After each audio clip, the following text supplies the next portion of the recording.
Will Levis, though. So why are you lower on Will Levis? What are your concerns, and how do you separate his 2021 being better than his last season at Kentucky? Yeah, well, I mean, hey Sam, maybe this is another. That's another. Look at me, I'm adjusting. I'm adjusting and getting away from big trait guys, right? A little bit, and just going like, I love his big arm. I love it. I do. I mean, damn, it's powerful. He's got a high ceiling. I understand that. He's a good athlete. He's big and tough as hell. He is.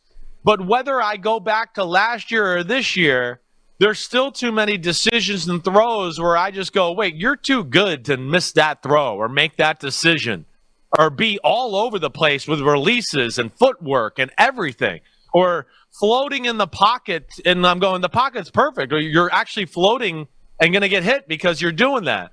It's just that. There was a natural feel for the game that I felt like he misses a little bit, let alone, a mechanical thing in the throwing that I'm not sure is going to be fixed. And I've watched, film, the combine, and the pro day, and I've still seen the issue there. What is There's it? a disconnect exactly with how he hops under and gets his feet underneath him and hitch steps in certain throws.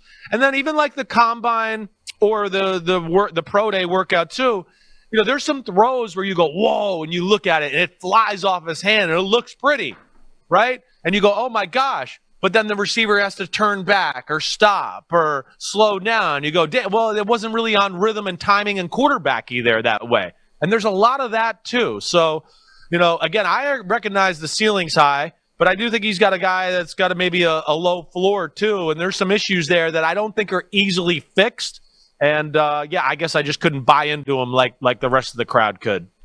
Yeah, to me, the biggest question with him is almost like, where are the big plays? For a guy with that kind of cannon for an arm, he's not – when you go looking for his tape, you expect to see a ton of you expect to see Jameis Winston almost, right? I hear you. Ton of big plays, ton of bad mistakes, and, somewhere in there is the quarterback you're going to be dealing with. And certainly last year, you go through his tape and you're like, where are – these big plays? Like with that arm, how can you not have more big plays in this in your tape?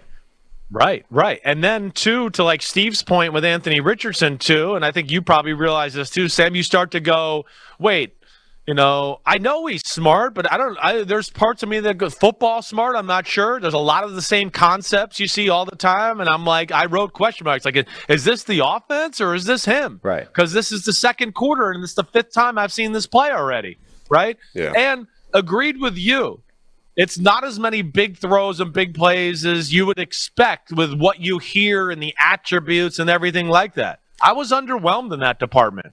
There was even some of the big plays that happened. Here's a deep post. I want to go, well, it was kind of underthrown. The guy jumped up and caught it. Right? Oh, it was, he threw the ball hard on a deep out, but the guy kind of turned around and then had to fall down as he was going out of bounds. There's that to where it's like, yeah, it looks pretty again, but the result should be better. And then I thought too, sidearm doesn't work. It's a very floppy release with his arm. His feet are all over like I talked about.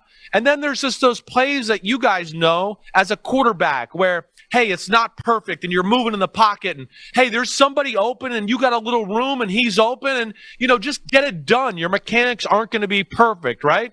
He never makes that throw. Never. Where the other guys, I go, damn, they got like 3 or 4 in every game where you go, ooh, look at that. He's in a weird position. The guy was open. He just got it done and got it to him. And so that bothered me as well.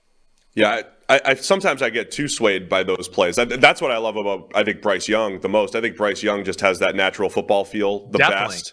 And I'm trying to balance in today's NFL where so many there's a lot of schemed open throws in today's NFL versus when you were playing and years ago.